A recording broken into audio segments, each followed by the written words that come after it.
Greetings, everyone. Hope all of you are having an absolutely fantastic day. So I've already dropped a video giving you 7 perks that I believe just about every build can make use of.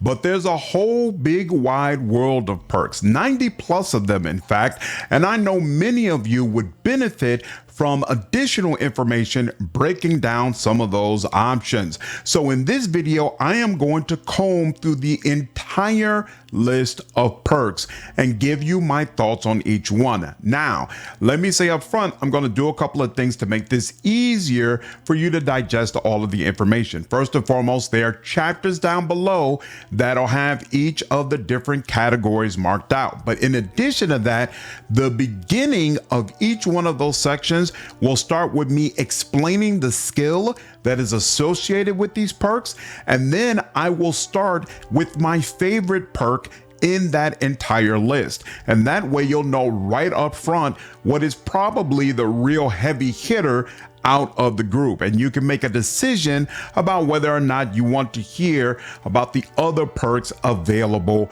in the list. So hopefully between both of those, it'll make it a little bit easier for you to get what you want out of this video. Of course, I would love to hear your thoughts, so please leave your feedback on this information below. And if you haven't already, definitely subscribe to the channel. There will be more Outer Worlds 2 content coming in the near future.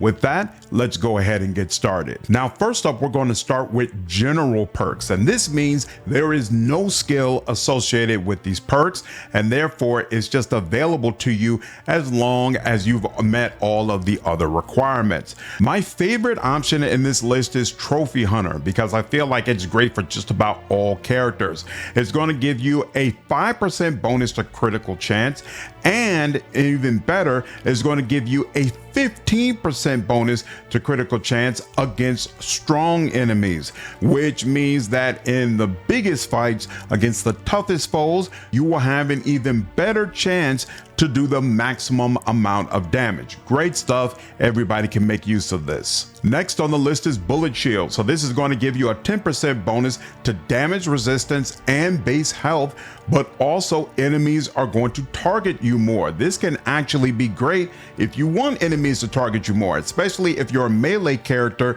This perk could assist in you not having to track down a bunch of enemies. Instead, they'll automatically come to you.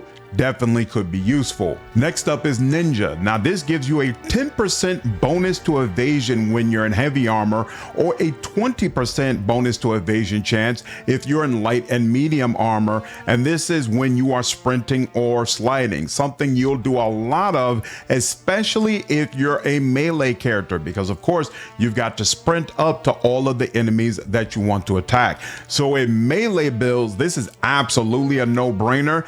In some range builds, it could be useful as well though, especially if you're playing as a shotgun character who again is going to want to be as close as possible. Next on the list is Brand Enthusiast. Now to select this option, you must have purchased at least one other perk. And then if you are able to equip armor and weapons that all share the same brand, you're going to get a 20% bonus to damage and a plus 10 bonus to armor rating. Now, of course, these bonuses sound great, but the fact of the matter is arming yourself in the same brand is very difficult. Oftentimes, the very best weapons for your build are not all in the same brand, and so you'll kind of be weakening yourself specifically to make use of this perk.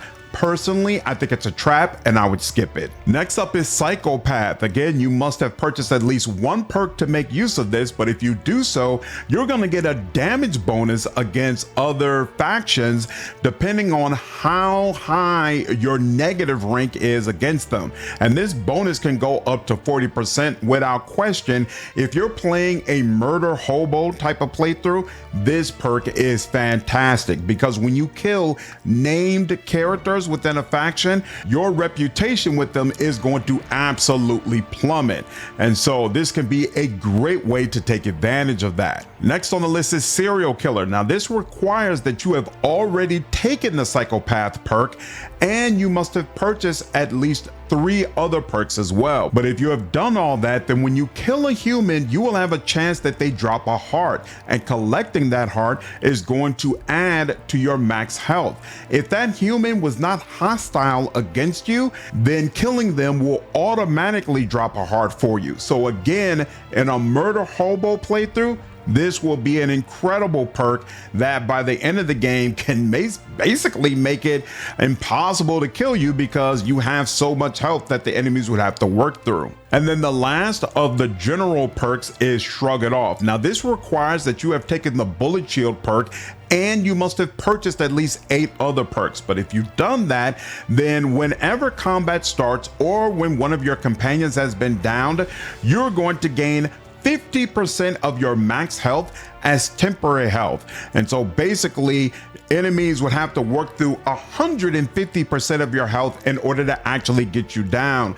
This is incredible in a tank build, especially a non-leadership build where your companions are going to have significantly less health and they'll go down a lot more often. So definitely for some of your builds, this is a perk to consider. All right, those are all of the general perks. And so now we're going to get into those perks that require you to have ranks in a skill in order for you to select them. I want to note that in many cases, the perks that you can select for a particular skill do not require that you get that skill all the way up to 20.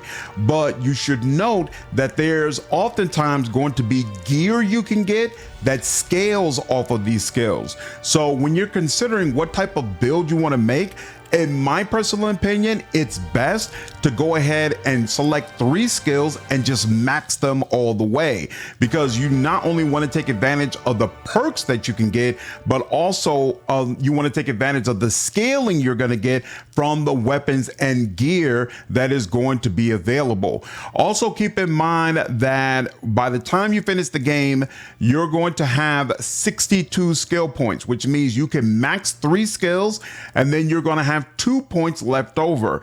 This is important to note because there are many great perks in this game that only require you to have 1 or 2 points in a particular skill. So sometimes it might make sense to put 2 points into a skill so that you can get a specific perk and then max out 3 other skills that you actually want to focus on. All right, the first skill in the list is engineering, and this is going to increase your damage resistance, making you significantly harder to hit.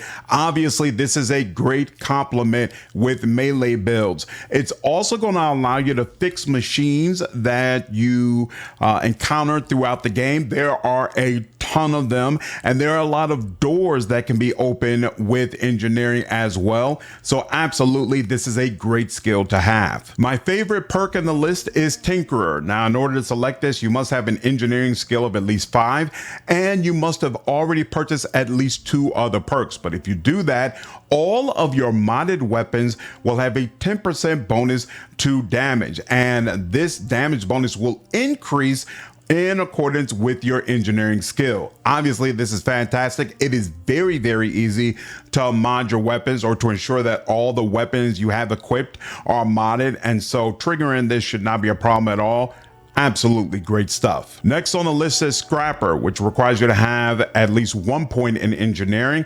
All of the auto mechanicals you encounter will drop additional crafting materials. There are a ton of these enemies in the game. In fact, I would say there's just about a 33% split between the robots, the creatures, and the humans. So basically anything that helps you or gives you more things when you're facing those types of enemies is going to assist you quite a bit. And obviously crafting, if you're an engineer, is going to be very beneficial. So getting more of those ingredients absolutely makes sense. Next is Makeshift Engineer. This requires you to take 3 ranks in engineering, and you must have purchased at least 4 other perks.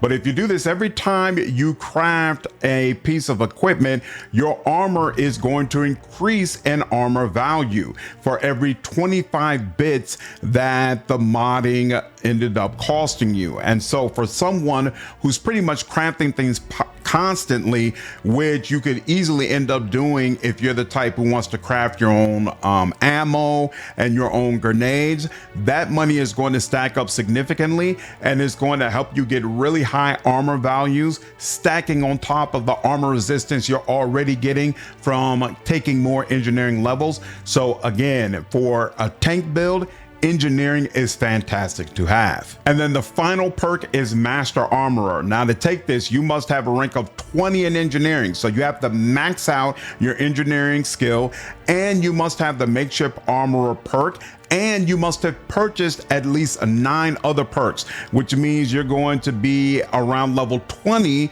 when you're finally able to take this. But if you do all that, your armor is going to gain an additional armoring mod slot, which means you can add more damage resistance to your armor.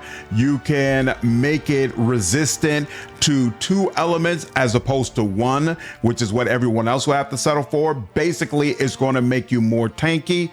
Engineering is just fantastic if you want to ensure that you don't die. Next on the list is explosives. Now this skill is going to allow you to deal additional damage with all of your explosives, and you get a bunch of different grenades, from the ones that deal explosive damage to the ones that burn or freeze. You also get mines. You can pick up mines and set them down for enemies as well. Explosives is going to make you deal more damage with all of those. It's also going to make you deal more damage when firing with weapons that hit in an area of effect. So you can actually literally have rocket launchers that will get more damage from your explosive skills. It's also going to make you more resistant to damage from explosives. And there are a lot of enemies who love to throw grenades. So absolutely all the way around, this is useful to you. My favorite perk in this list is actually the top tier one, Demolitionist. So you must have maxed out explosives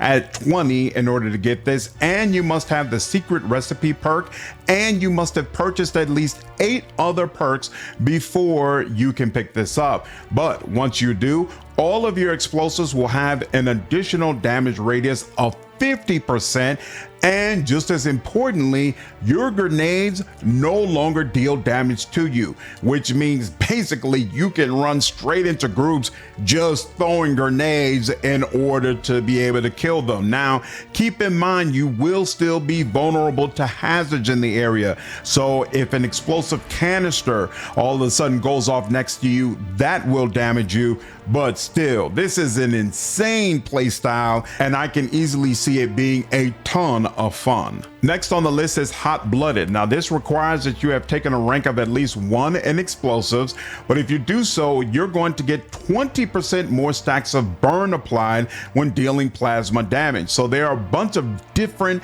damage types you can use in the game. One of them is plasma, and when you deal plasma damage towards enemies, it's going to put stacks of burn on them. If the stacks of burn max out, then that enemy will explode. And with this perk, not only will the stacks increase faster, but also you'll be healed for 50% of damage dealt by burn and plasma explosions. So just all the way around, this is an amazing perk. And actually, when we do our live stream, I'm going to do a 1 rank dip into explosives just so that I can pick this up. Next on the list is Pitch Toss Ball Winger. Now this requires you to have a rank of 1 in explosives, and you're going to get 20% more damage with your explosives. And if you directly hit an enemy with an explosive throwable that you've thrown, then you're also going to deal 50 physical damage on that direct hit, and that's with both a grenade and a mine, and it's going to stagger that enemy. So all the way around, if you plan to use a lot of explosives, which most likely if you're investing heavily into this you do, this is going to be great for you to pick up. Next on the list is Grenadier. Now this requires you to have taken a rank of 2 in explosives, and it's going to give you an additional throwable equipment slot along with a 10% bonus to explosives damage. In the Outer Worlds 2, you're very limited in your equipment slots for both weapons and throwables. You can mod equipment to give yourself extra slots, but with taking this, you're not only going to get an additional throwing slot, you're also going to get more explosive damage. So it makes much more sense this way and saves you a mod that you can use on something else. Next is Diffuser. It requires you to have taken a rank of 3 in explosives, and anytime you disable a mine, it's added into your inventory so you can place it yourself. Personally, I would skip this. I don't have the patience to slowly creep up to mines and then disable them and then lay them out and then try to draw the enemies so that they run across them. That seems like a whole lot of Mickey Mouse that's not worth it unless you're doing a solo run at a higher difficulty. And then maybe this is something that could be very, very useful to you. But otherwise, if you're playing on normal with your companions, I would skip this. Secret Recipe requires you to have a rank of 6 in explosives, and you must have purchased at least 3 other perks. If you do so, then your explosives are going to deal full damage across the entire blast zone. And remember, when we took Demolitionist, which requires this, it's going to increase that blast radius by 50%. So you're going to have a massive blast radius that's going to do incredible damage across the entire area of effect. Explosives, when you max it out, is just insane. And then last on the list is Incendiary Chief. Now this requires you to have taken a rank of 8 in explosives, and you must have purchased at least 4 other perks. But if you do that, you're going to be able to craft volatile grenades, which deal significantly more damage than regular grenades, but you can't hold them in order to ensure that when you throw them, they immediately go off the way you can with regular grenades, or at least it's more dangerous to do it with this type.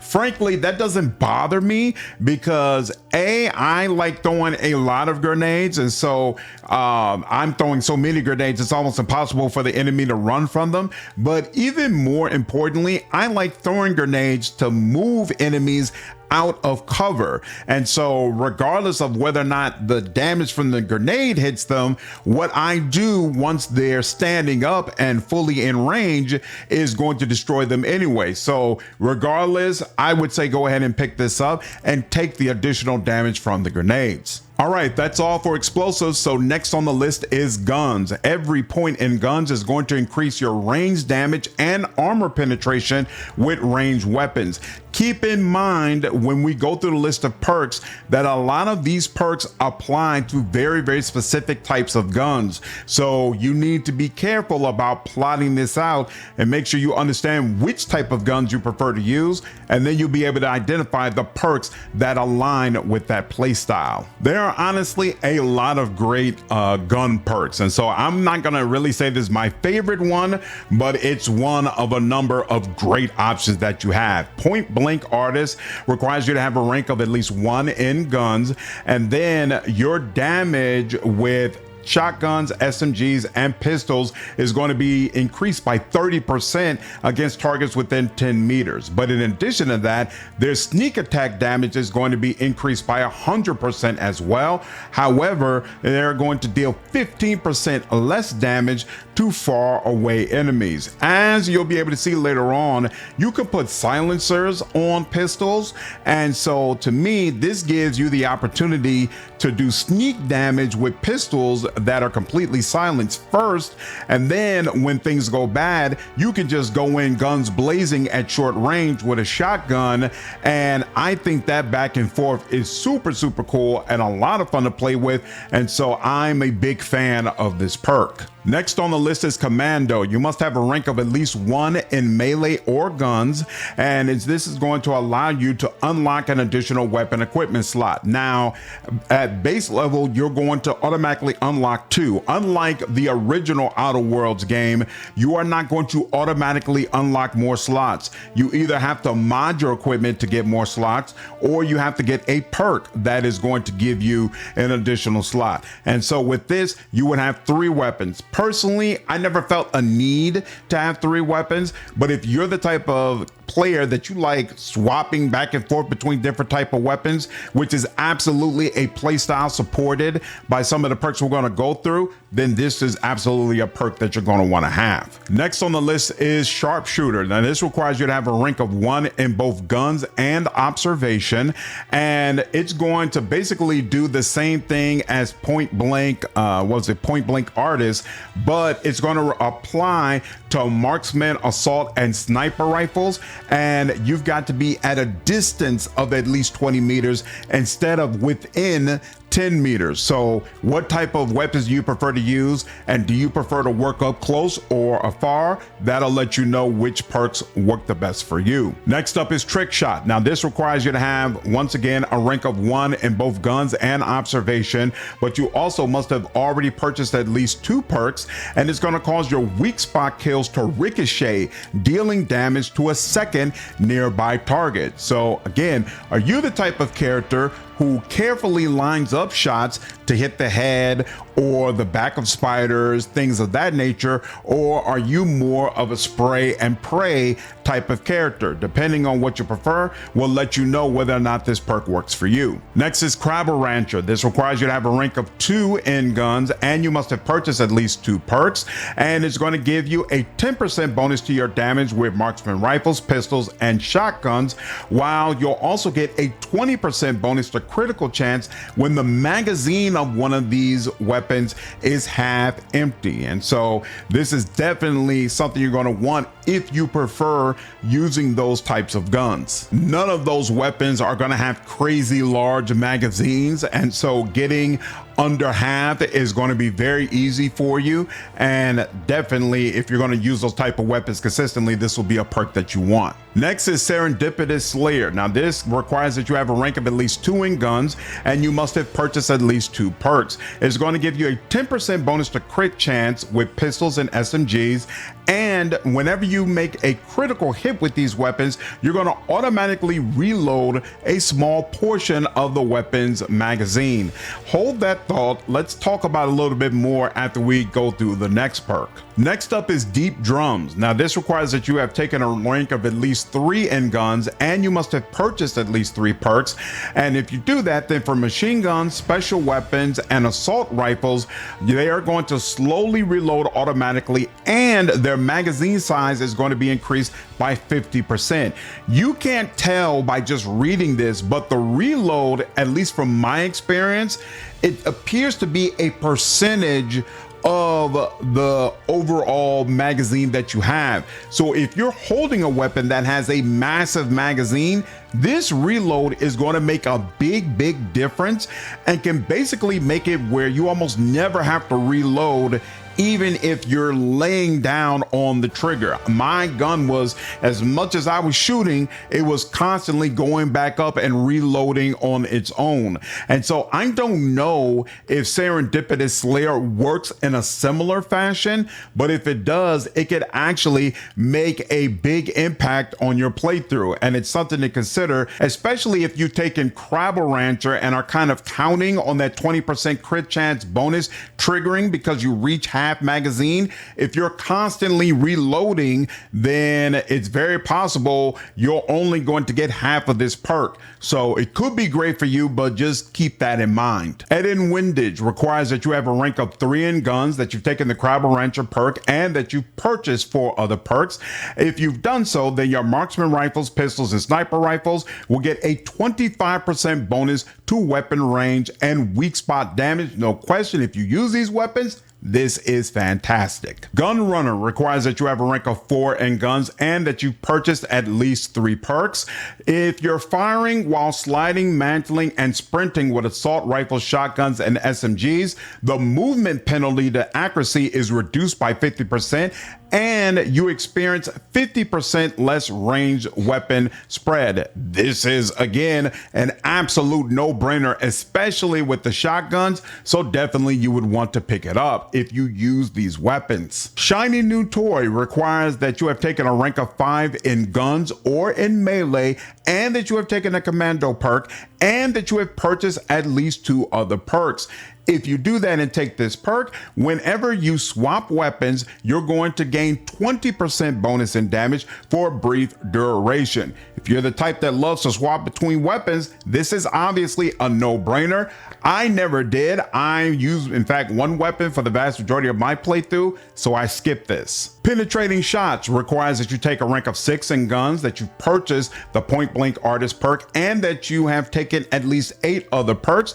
If you've done so, your shotguns and SMGs are going to get a 50% bonus to armor penetration. In this game, unlike most games that I've played, shotguns are actually considered to be terrible against armor. So this is a big deal for both of these type of weapons. And definitely, if you're using them on a regular basis, this is going to increase the amount of damage that you deal. Next up, Suppressionist requires you to have taken a rank in 8 in guns and in sneak, and you must have purchased at least 5 other perks. But if you do this, any weapon that has silencers makes no noise whatsoever, and your pistols are going to get 100% bonus to sneak attack damage, and their firing noise is going to be 75% less. So all the way around, if you want to do a sneak build that's not based around melee damage, but instead using your little pistols to try to take enemies out, this is a no-brainer.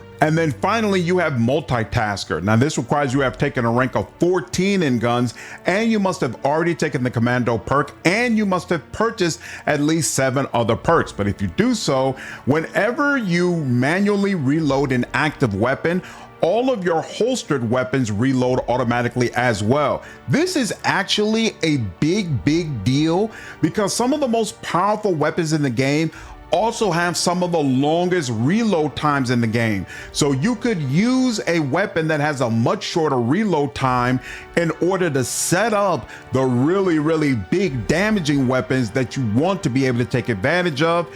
Definitely, this is something to consider. All right, that's all for guns. So next on the list is hack. Now this is going to allow you to hack into all of the various terminals and vending machines and auto mechanicals that you're going to run into throughout the game.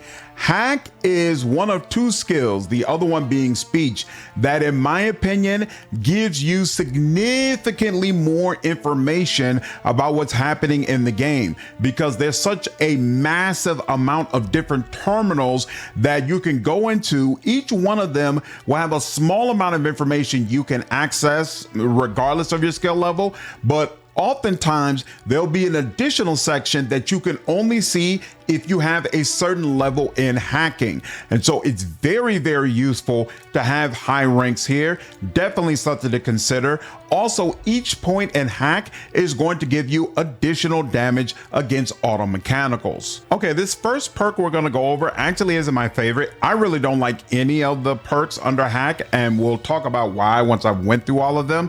But I think the other perks don't make sense unless you go over the ultimate. So we're going to start there. If you max out hack and take the manual reset perk and have purchased at least 10 other perks, you can go ahead and get plug puller. Now this allows you to sneak up to auto mechs and then hack into them, which permanently disables those robots. This is a big deal because some of those robots are some of the toughest enemies in the game.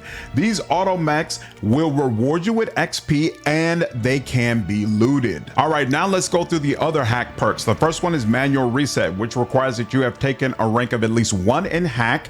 And if you do this, you're going to be able to sneak up to auto mechanicals, forcing them to restart, and it's going to disable them for 20 seconds. You're also going to get a 10% bonus to damage against auto mechanicals. Next up, we have restricted access. Now, if you have a rank of 1 in hack and you have purchased at least 1 other perk, you can access the restricted inventory of vending machines. And so what this is going to do is add uncommon crafting ingredients, additional mods, and things of that nature into the vending machines that you access. And it'll do that regardless of what the machine is supposed to sell. So you'll come up to a machine that usually would only sell ammo, and all of a sudden you'll see some mods in there as well. So basically it makes the vending machines more interesting to access.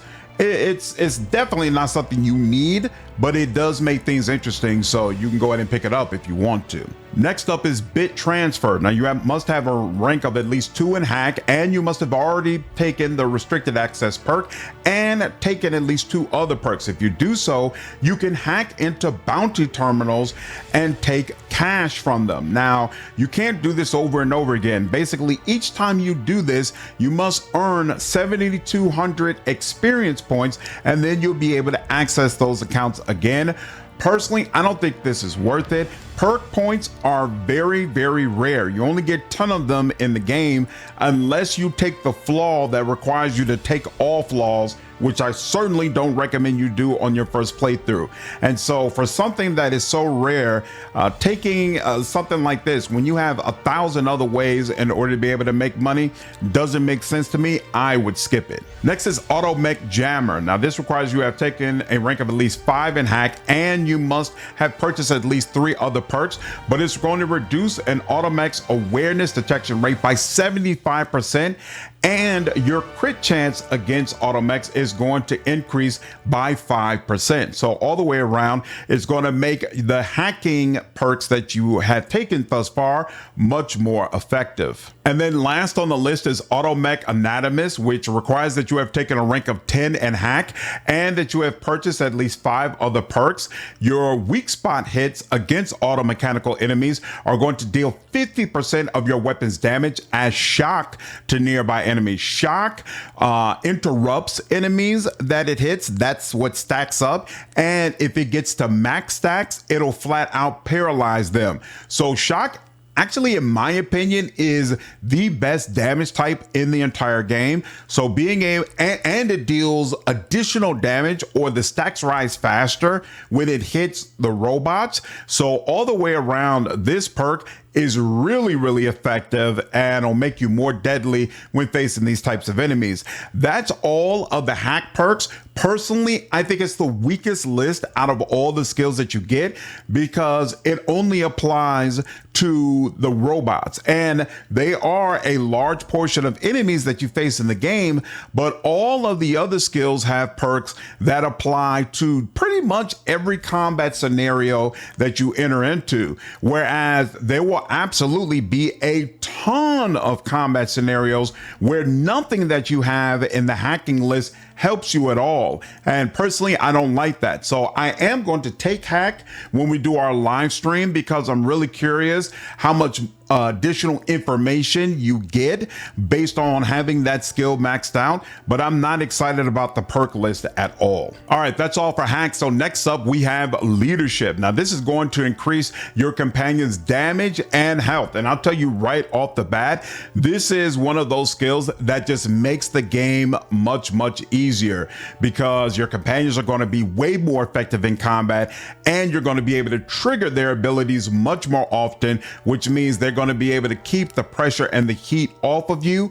Definitely, if you're concerned about combat, leadership is a skill I recommend you go ahead and pick up. Leadership also has some of the best perks in the game, and so I'm going to cheat a little bit and give you 2 favorite perks instead of just 1. The first one is Inspiring Commander. This only requires that you've taken 1 rank in leadership, and it's going to make it so that every time you kill an enemy, your companion's command meter is going to fill by 5%, allowing you to get your companion abilities back much faster than you would be able to otherwise. Frankly, even if you have no interest in leadership, this is still worth taking because oftentimes your companions have additional effects that happen with their ability, such as healing you or taunting enemies or stunning them, something that you want, some effect that you want to cause that can make it very beneficial for you to use these on a regular basis. So absolutely, this is a perk for you to consider.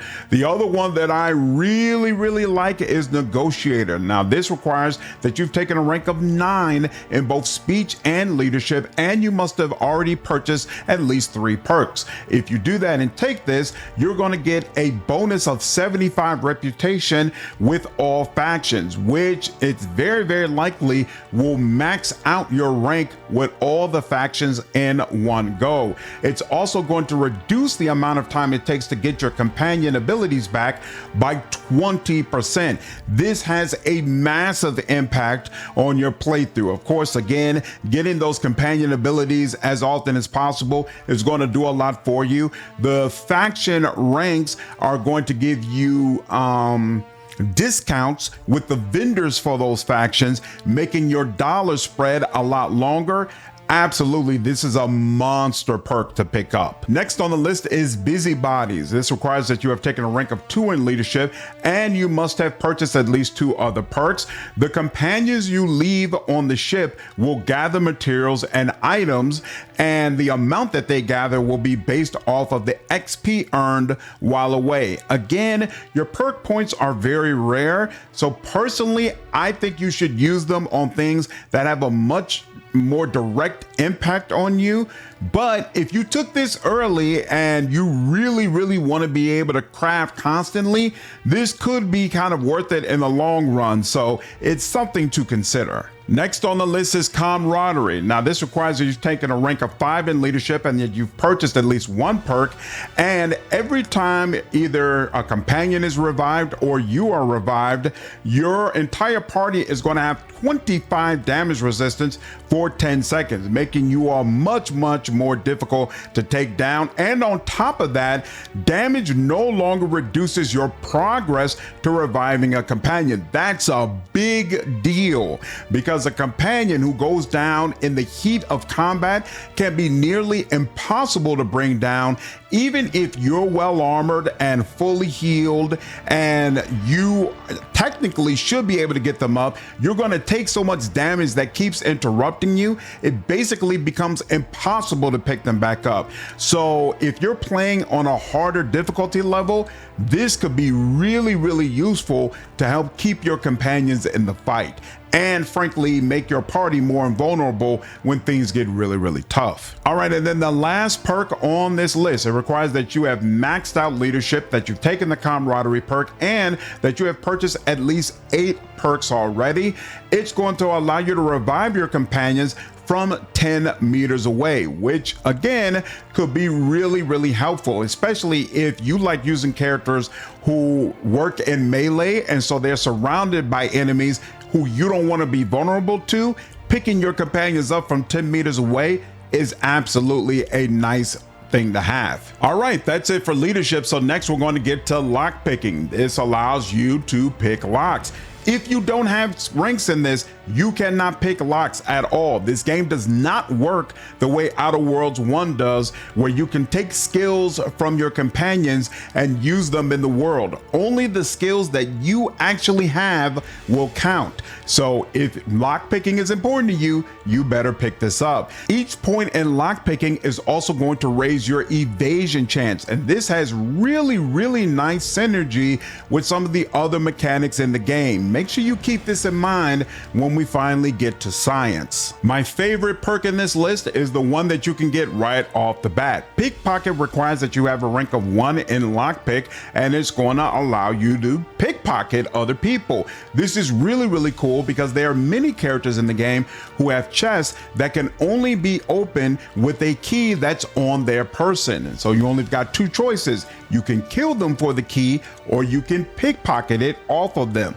That makes this perk really useful to have. Next on the list is Bag Check. Now this requires that you have a rank of 4 in lockpick, that you've taken the pickpocket perk, and that you have already purchased at least 3 other perks. If you've done that, when crouching, you can see the contents of a person's inventory before you pickpocket them to make sure that it's actually worth it. It's also going to increase your critical chance by 5%. If pickpocketing is really important to you and you plan to do a lot of it, this can definitely be something to consider. Otherwise, I would probably skip it, as again, I would focus on the people who have chests with keys that I know that I want. Next on the list is Through the Keyhole. This requires that you have taken a rank of 2 in lockpicking and that you have purchased at least 3 perk points. The contents of a locked container can be viewed before you lockpick it, And far more importantly, your weapon range is increased by an astounding 50%. That is clearly a really big deal. And absolutely, this is a perk you're going to want to pick up. And then last on the list is Sleight of Hands. This requires you to have a rank of 8 in lockpicking. You must have the pickpocket perk, and you must have purchased at least 4 perks already. This is going to reduce the pickpocket interaction time by 50%, and you're going to get an additional 10% sneak attack damage for every point of lockpicking that you have taken. The synergy for that is, I don't even have to explain it to you. Absolutely amazing. Really great stuff in the right build. All right, we're halfway through the list. This is my opportunity to remind you, hey, if you're enjoying the video, hit that like button, subscribe to the channel if you haven't already, and there are links down below if you would like to sign up as a member or join our Patreon, where we do reaction content of all different types throughout the week. Definitely appreciate the support, and I appreciate all of you that have already signed up to be supporters of the channel. All right, next on the list is medical. Now, this is going to increase your maximum toxicity, which determines how many times you can use your inhaler. Every time you use the inhaler, you're going to take in the drugs that your inhaler has. Those drugs are toxic, and so how much toxicity you can handle determines how much healing you are capable of receiving. So it's also going to allow you to stack up more healing effects. You can place multiple primers into your inhaler to give you more and more healing or additional effects depending on what you have slotted in. This can be incredibly useful for long fights. On top of all that, each point in medical is going to give you more damage against creatures. My favorite perk in medical is Caustic Researcher. This only requires that you have taken a rank of 1 in medical, and it's going to allow you to stack vulnerable 20% faster. Now, vulnerable is applied when you use corrosion damage, and each stack of vulnerable reduces how much armor that enemy has. In addition to this, you're going to get 10% critical chance bonus against enemies afflicted by dissolved. If you max out your stacks of vulnerable, the enemy becomes dissolved, which means they have no armor whatsoever. Corrosion can be incredible to use with weapons like shotguns and SMGs that do very little damage against well-armored enemies. All of a sudden, those enemies are going to be very vulnerable against weapons they usually would not care about. So this is great pretty much regardless of what type of build you're doing. Next up is Connoisseur. Now, this requires you've taken a rank of 1 in medical, and it's going to give you an additional 25% healing from food and drink. So outside of combat, when you attempt to heal, the game will look at how much food and drink you have and use that first. Whereas within combat, you're going to automatically use your inhaler. You're also going to get a 25% increased inhaler charge from drugs. So how many times you can use your inhaler is determined by how many charges you have, a number that you can see at the bottom of your screen. You get more charges by picking up drugs that will increase your inhaler charge by a certain percentage, and you'll see that percentage when you pick up the drug. So basically, this is going to make it so that the drugs charge up your inhaler faster. Personally, I would skip this perk. There is a wealth of food and drink and drugs all throughout the game.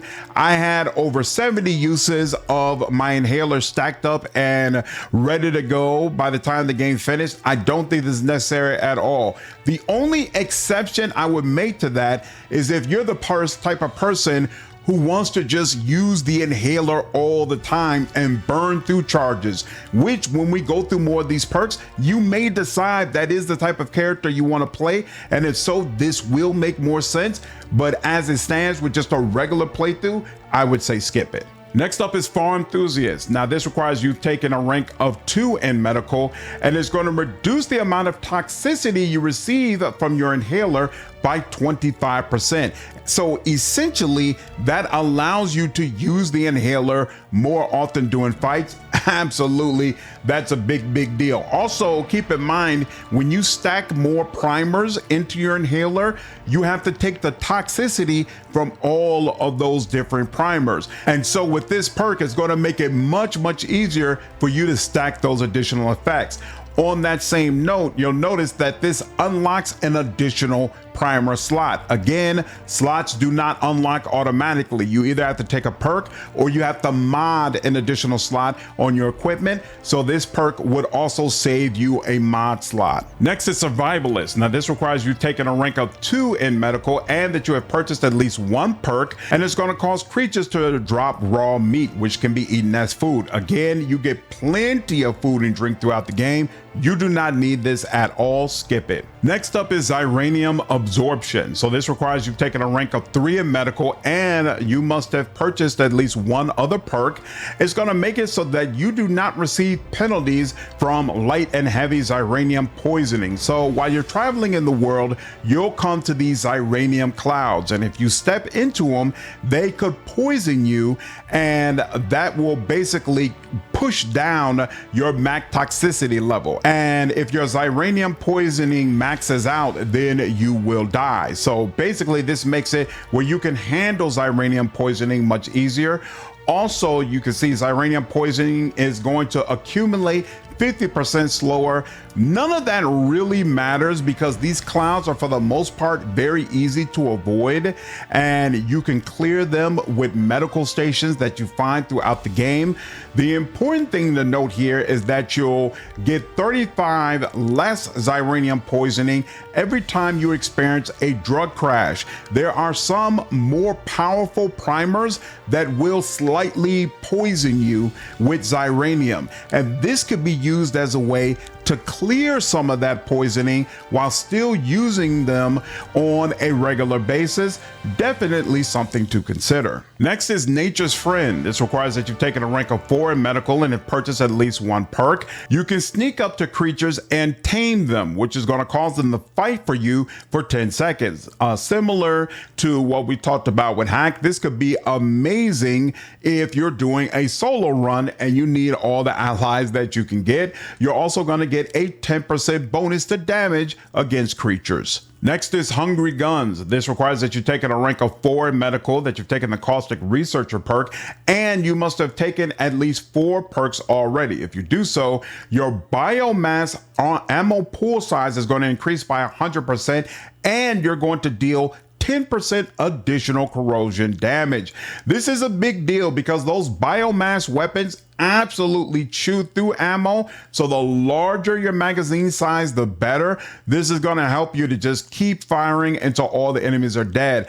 Biomass weapons are also ones that I find can take a long time to reload, especially if your ammo pool size is larger. So that's all the more reason why you want to be able to just clear out a room before you have to reload. Hungry Guns is going to help you do that, and it's worth it because many of those guns are amazing. Inhaler Overload requires that you have already taken the Farm Enthusiast perk, that you have a rank of at least 5 in medical, and that you have purchased at least 3 other perks, and it's going to give you a secondary use of your inhaler where you can hold the button down and it's going to take 2 charges instead of just 1, but it's going to give you, in addition to healing you, a 20% bonus to damage, a +3 bonus to armor, 10% additional evasion chance, and 50% additional movement speed. This could be absolutely amazing for your build, but it's also going to chew through your charges. So again, this is the type of situation where maybe taking additional drugs is going to help you so that you can handle all of the additional charges that you're going through. Next up is Crash Recovery. You must have a rank of at least 8 in medical and have purchased at least 4 perks. When you are crashing, which means you have maxed out your toxicity. So you've used the inhaler to the point that you've hit the max and now it's slowly going back down. While you're crashing, you cannot take the inhaler again. So you usually want to avoid that if at all possible. But while you're crashing, you're going to to continuously regenerate a small amount of health. Again, I would say this isn't worth it because you don't want to crash if at all possible. You want your max toxicity to be high enough that you can take the inhaler and not hit it.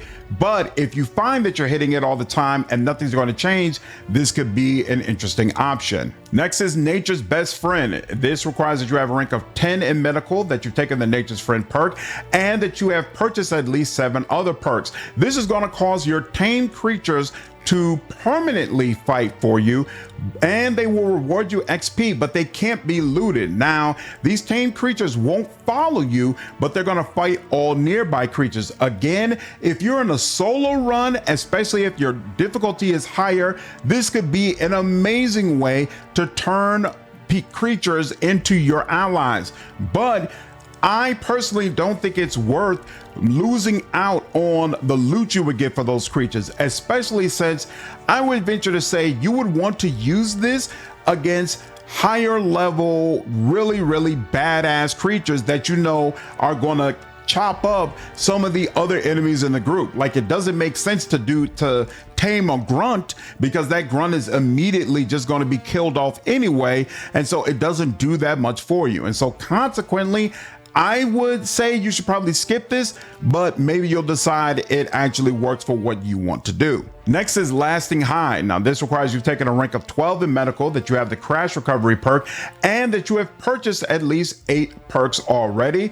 Your Inhaler Heal effectiveness is going to be reduced by 50% while crashing, and your crashes are going to last longer. So it's actually going to take 30% longer for your crashes to finish, but you can now heal while you are crashing. Again, it's going to be 50% less healing, but you can heal. Again, it depends on your playstyle. Me personally, I did not want healing to hit my max. So this wouldn't do anything for me because I rarely hit my max. But if you're hitting the max of your toxicity all the time and you're crashing all the time throughout combat, then it's going to make sense that maybe in some situations you're going to desperately need to heal even though you're crashing, and this is a perk you're going to want to pick up. That's all the medical perks. So next, let's get into melee. This skill is going to increase the damage you deal with melee weapons, and it's going to reduce the damage you experience when blocking with melee weapons. Keep in mind, we have already discussed the Commando and Shiny New Toy perks. So if you want a breakdown of those, go ahead and look in the gun section for that information. My favorite perk under melee is Run and Hitter. Now, this requires you have taken 2 ranks in melee, and you must have purchased at least 1 other perk. After sprinting for a short duration, the first melee attack you perform is going to gain a 25% bonus to damage if it's a one-handed melee weapon, or a 50% bonus to damage if you do it with a two-handed melee weapon. This is amazing because absolutely, as a melee character, you're going to be sprinting all the time. The brawler background allows you to knock down enemies while you're sprinting, so you could create a playstyle where you run into enemies, knock them down, and then get a 50% increase to damage against an enemy who has no chance of avoiding what you're doing whatsoever. Absolutely, this is a perk you're going to want to pick up. Next on the list is Duelist. This requires that you've taken at least a rank of 1 in melee, and it's going to trigger when you perform a perfect block, allowing you to stun that target for 8 seconds. So again, what is your playstyle? Are you the type of character who's going to block all the time and then pick what is the best moment to start swinging your weapon?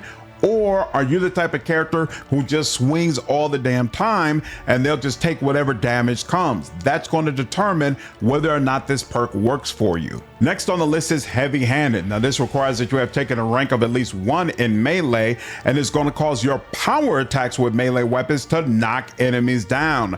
Now, it does have a cooldown. Now, this does have a cooldown, but again, being able to regularly knock enemies down is going to help you tremendously. So absolutely, I would recommend picking this up. Echoing Blows requires that you have taken a rank of at least 6 in melee, and you must have already purchased at least 4 other perks, but it's going to cause your melee attacks to deal a portion of their damage in a cone in front of you. It's going to be 50% of your damage if you're using heavy melee weapons, or 25% if you're using light weapons. You are going to face large mobs of enemies, so the more you can hit at one time, the better.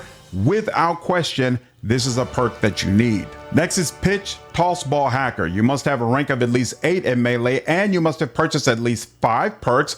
Your melee attacks are going to ignore 50% of the target's armor when you're attacking with a melee weapon. There is no question. This will do a huge amount to increase the amount of damage that you deal. Go ahead and pick it up. Tit for Tat requires that you have a rank of at least 10 in melee, and you must have purchased at least 7 perks or more.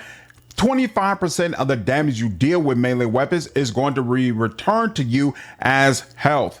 Again, there's really just no question. That is outstanding. Makes you a lot more durable. Go ahead and pick it up. And then finally, we have Vital Striker. Now, this requires that you have a rank of 15 in both melee and stealth, and you must have purchased at least 9 perks or more. Sneak attack damage with light melee weapons is going to be increased by 100%, but even more importantly, in combat, your light melee weapons always deal half of their sneak attack damage bonus. We haven't even gotten to sneak yet, and you've already seen a ton of ways you can increase your sneak attack damage. This could be a monumental bonus in the right build. Absolutely, if it works for you, pick it up. All right, that's all for melee. So next on the list is Observation. Now, this is going to allow you to discover hidden objects in the environment. I cannot tell you how useful this actually is because I haven't seen what type of objects you would pick up. I had no ranks in this during my playthrough. So those objects could be great, or this could be something that you could kind of ignore. I would say this is pretty much a requirement for snipers because there are multiple sniper rifle related perks that require you to have points in observation. And just in general, every point in observation is going to increase the amount of weak spot damage that you deal.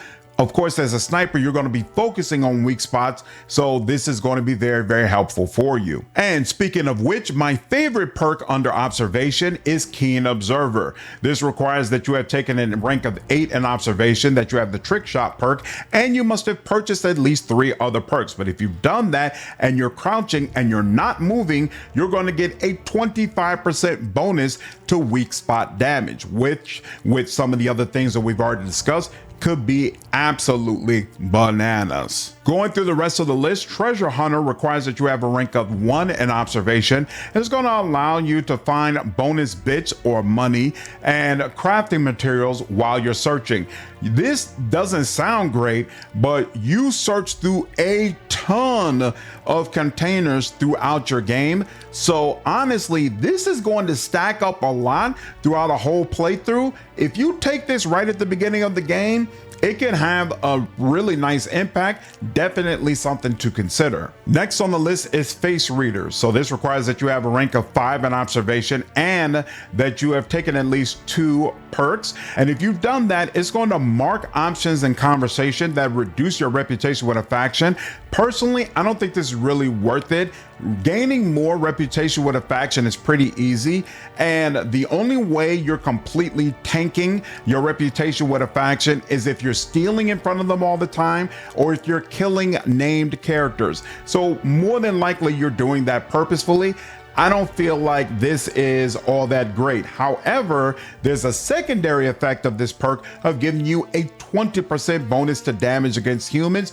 Humans are very, very numerous, and they're some of the toughest enemies in the game, so 20% is definitely nothing to scoff at. Next on the list is Tracker. Now this requires that you have a rank of 3 in observation and you have purchased at least 2 other perks. Hostiles on the minimap are no longer hidden by the shroud, so that means outside of your field of view in the fog of war, you're still going to be able to see hostile enemies, making it easier to sneak up on them, especially since you'll be able to see their facing. So you're going to be able to tell what direction they're looking at, and of course that's going to make it much easier to sneak up on them.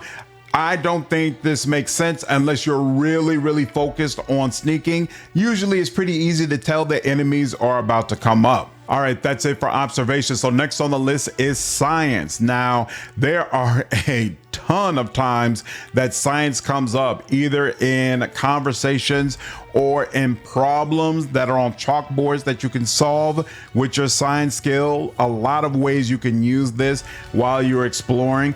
In addition, each point that you put into science is going to increase your gadget energy meter. And your gadgets are the time dilation that slows down time while you're fighting. You're also going to get access to a special armor that will basically serve as temporary health, giving you a layer of protection against enemy attacks. All of these things are going to last longer or be more powerful if you have high ranks in science. In addition to that, I spoke about the different damage types that put stacks of a particular debuff on enemies.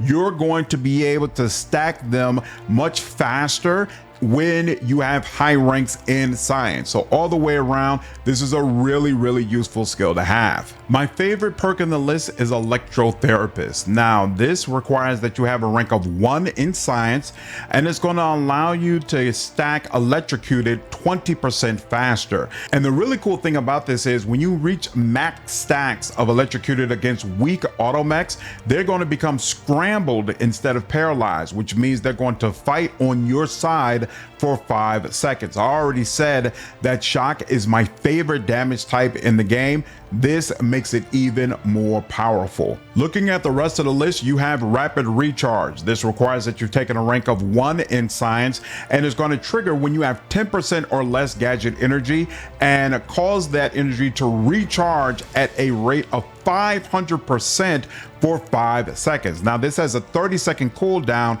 but essentially it's going to ensure that you get your gadget back that much faster. If you're using your gadgets on a regular basis, this is just great to have. Next up is Slow More. Now this requires that you're taking a rank of 3 in science and that you have purchased at least 1 other perk, but it's going to increase your evasion chance while using the tactical time dilation, which is basically the slow mode.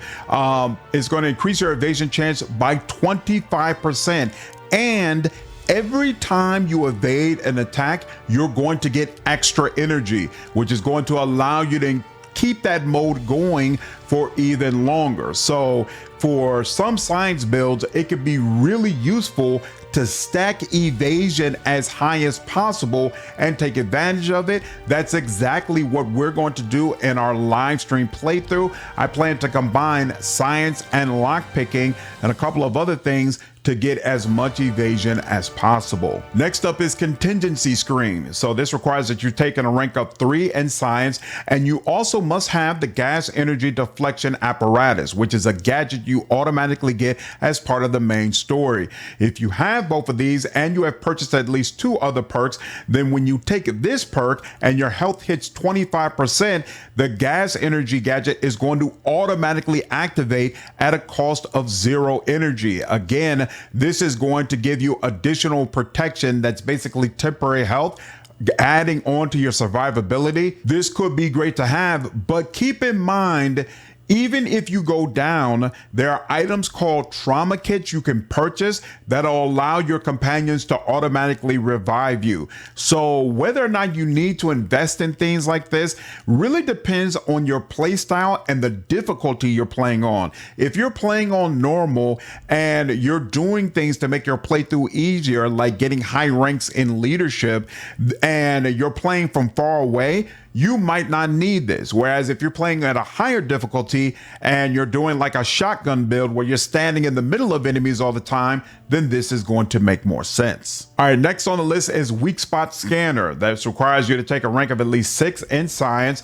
and you must have the In-Ray Scanner, another item or gadget rather that you'll be able to get as part of the main story, and you must have purchased at least 4 perks or more. Now the In-Ray Scanner, when you put it on, it allows you to see things that you usually wouldn't be able to see, including if you take this perk, weak spots on enemies, and it's going to allow you to deal 20% additional damage to those weak spots. Me personally, I hate things like the scanner that completely change how the world looks, so I only use it when I absolutely have to, and I would skip this perk. If you don't mind it though, and you're focusing on weak spot damage, obviously this could be very useful for you. Next up is Cold-Blooded. So you must have a rank of at least 9 in science, and you must have purchased at least 6 perks. If you have done that, then this perk will allow you to stack Chilled 20% faster. Now Chilled, when you chill enemies, it's going to basically slow them down, and then if you max the stacks of chill, it's going to flat out freeze them. Keep in mind, if I remember correctly, you start getting really good freeze weapons later in the game. So unlike corrosion and plasma, which you notice the perks for those weapon types we got early. You only had to have a rank of 1 in a skill in order to take those. This one basically works the same way, but it requires a rank of 9 in science, because for whatever reason I don't consider cold to be like clearly the best weapon type in the game, but for whatever reason the game doesn't allow you to get them until later on, and so it'll be a while before you would really be able to take advantage of this. Keep that in mind. Next up is Targeting Scanner. It requires that you've taken a rank of at least 5 in science, and that you have the In-Ray Scanner, and that you have purchased at least 6 perks. If you've done that, then when you focus on a target with the scanner, it's going to mark them, and that means that your companions will prioritize that target, and that could be a monster ability if you are focusing on leadership and your companions are dealing a ton of damage. This is going to help to keep them all focused. Otherwise, most of the time they're going to spread out and all be attacking different enemies, and it'll be up to you to just figure out how to take advantage of whatever it is they're doing. Also keep in mind the attacks against that marked target are going to regenerate your energy, which again makes it very easy for you to use your gadgets again and again and again. Next up is Iranium Power. This requires you to have a rank of 5 in science. You must have already taken the Iranium Absorption perk, and you must have already purchased 7 perks. If you take this, your energy is going to recharge faster based on how much Xyranium poisoning you have accumulated. Personally, I would skip this because it's a pain to activate it. Like, you don't want to search out for Xyranium poisoning, and it's not something that you're necessarily going to have to deal with all the time in combat. In fact, in most combat situations, you're not going to have to worry about Xyranium poisoning. So personally, I don't think this perk is worth it. Next is Sprayer Prayer. You have to have a rank of 6 in science, and you must have Auntie's Acidic Dematerializer. This is a gadget that basically allows you to dematerialize bodies in front of you, which can be great if you're doing a sneaking run and don't want enemies to come across other enemies that you have killed. You also must have purchased at least 10 perks. If you've done all that, then when you use this gadget, it's going to travel further and deal more damage, which again can be great if you're doing a sneaking run and maybe you did a pistol shot on an enemy to kill them with sneak damage, and now from way far away you can use the sprayer to dissolve them where nobody will come across them, and you didn't have to get out of your hiding spot. So for stealth runs, this could be very, very useful. For everybody else, personally, I would say it's not worth it, and it's absolutely not useful in combat because you can't fire your gun and use the mechanics that you're great at and use this gadget at the same time. So it's really not effective, in my opinion, in those types of situations. And then last on the list is Irradiator. Now this requires that you have maxed out science and you must have purchased at least 12 perks. If you've done all this, then every 3 seconds, 100% of the damage you deal will also be dealt as in-ray damage. Now, in-ray stacks is basically internal damage, and if you max that out, the enemy dies regardless of how much health it has. So essentially, in-ray is the most powerful damage type in the game, but it's also one of the most difficult types of damage to apply on a consistent basis. And this perk is one of the best ways to consistently be able to do that.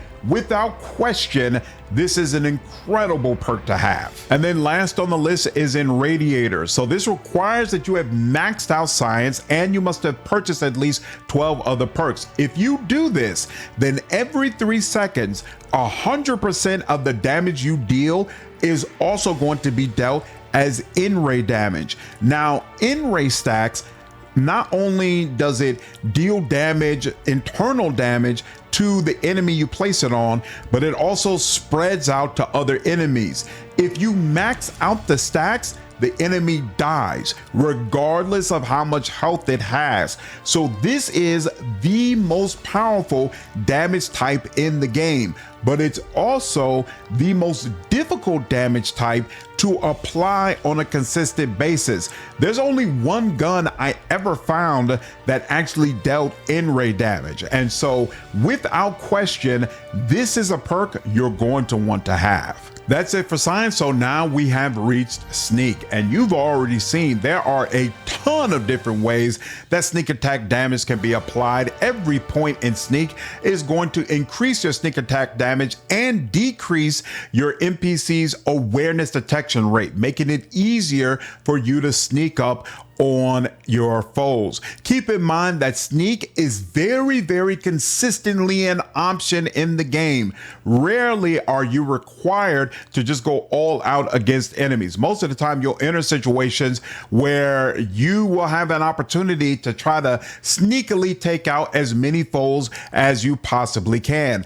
Also, if you've already seen, there are multiple ways to get at least some of your sneak attack damage to trigger during combat. So all the way around, sneak is a great skill to be able to take advantage of. And keep in mind, I'm pretty sure there's at least one party member who can make you invisible during combat, which means at least once you will be able to get your full sneak attack damage against one enemy right in the middle of a fight. My favorite perk in sneak is actually not even about combat. It's a quality of life thing for me. Light step. If you have taken a rank of at least 10 in sneak and you have purchased at least 5 perks, you can walk over traps and mines and never set them off. Again, I had no observation skill in my run and I was hitting traps all the time. Mines were so annoying to deal with, and this would have been a huge quality of life increase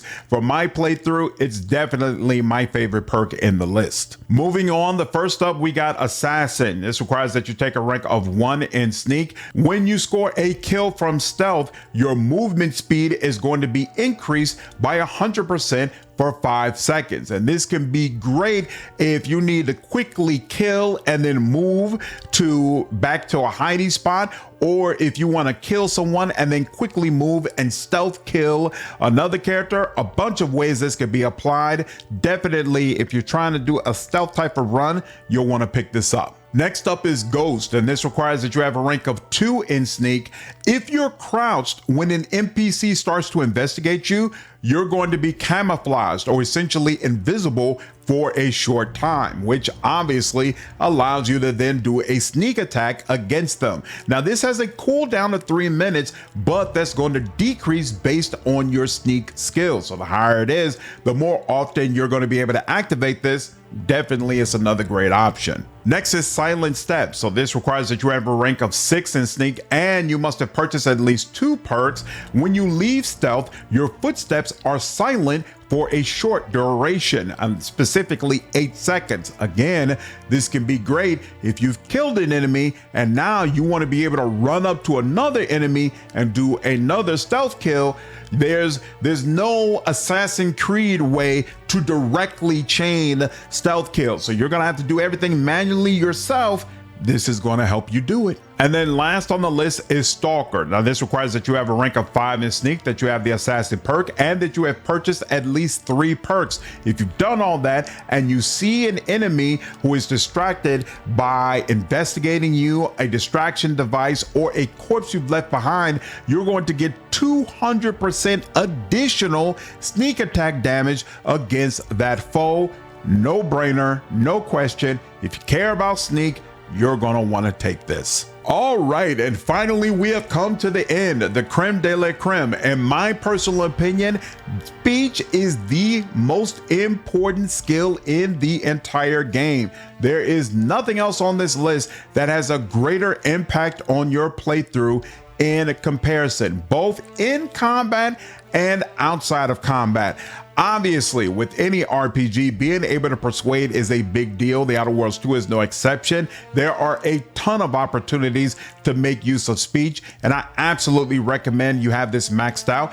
In addition, the higher your speech, the more damage you're going to be able to deal against humans, which I'm sure you already know are some of the most numerous and most dangerous enemies in the entire game. Keep in mind, we've already covered the Negotiator perk under leadership, so check under there if you want more information about that perk. My favorite perk under speech is Space Ranger. This is going to give you additional dialogue options that are specifically for someone who loves being a part of the Earth Directorate and is a very, very loyal member of that organization. So those were really cool dialogue options to have. But even more importantly, with this perk, each point in speech is going to increase your damage by 2.5%, which means by the end of the game, I believe you're going to have what, 50% bonus to damage. And keep in mind, it's just straight up damage. Doesn't matter if it's ranged, melee, whatever. This is going to help you. That's absolutely insane and is really going to help your build regardless of what it is. You only need 1 rank in speech in order to be able to take this. Next is Palm Greaser. This requires that you have a rank of 2 in speech and that you have purchased at least 1 perk.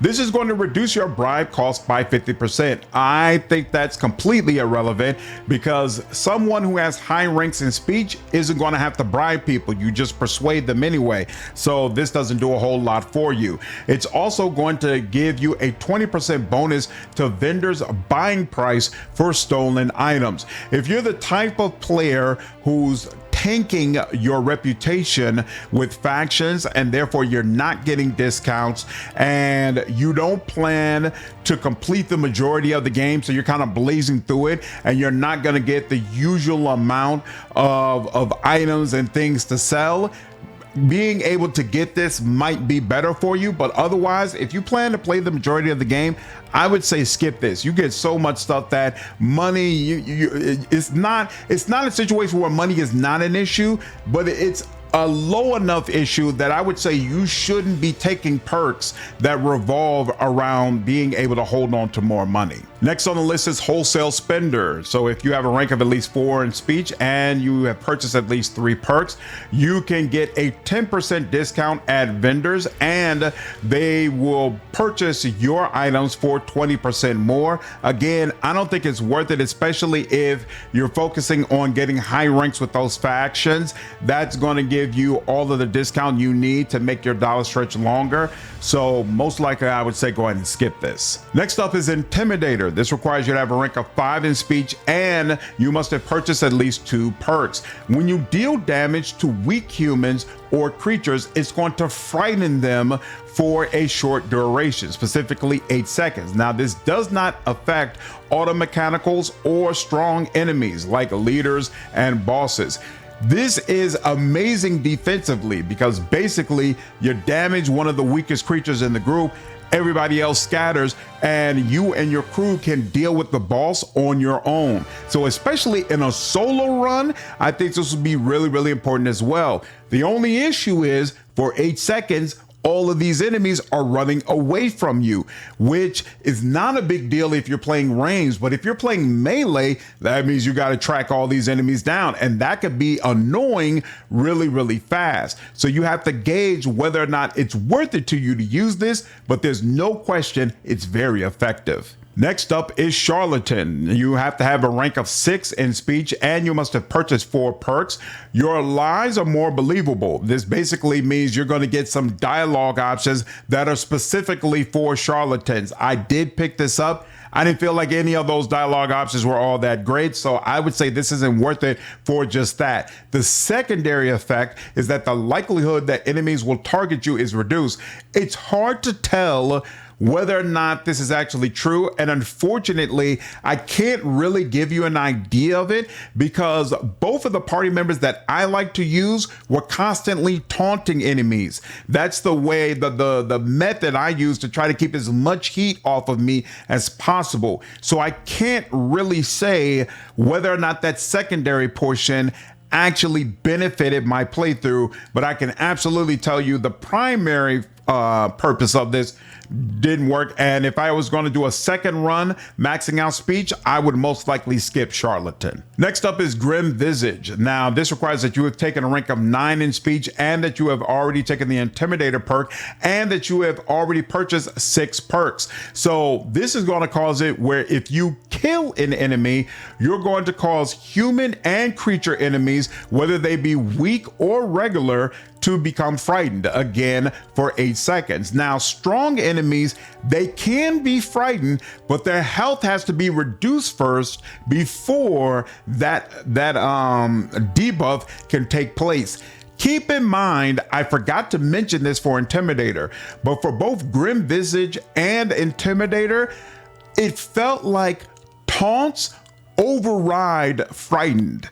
And so I would see enemies were frightened and they were running, and then I would activate a companion ability to taunt them, and those enemies will come back and attack my companion. So you kind of have to pay attention, and if you see them running, wait, don't use taunt yet. Then when they come back and they start firing on you, then you activate the companion ability, and that helps to ensure throughout the entire fight that those enemies, that the heat from those enemies stays off of you. And then the last perk is Tall Tale Teller. So you have to have a rank of 10 in speech, you must have taken the Charlatan perk, and you must have purchased at least 7 perks or more. You're going to be able to tell even more outlandish lies. Once again, I don't remember feeling like this perk was all that great for me.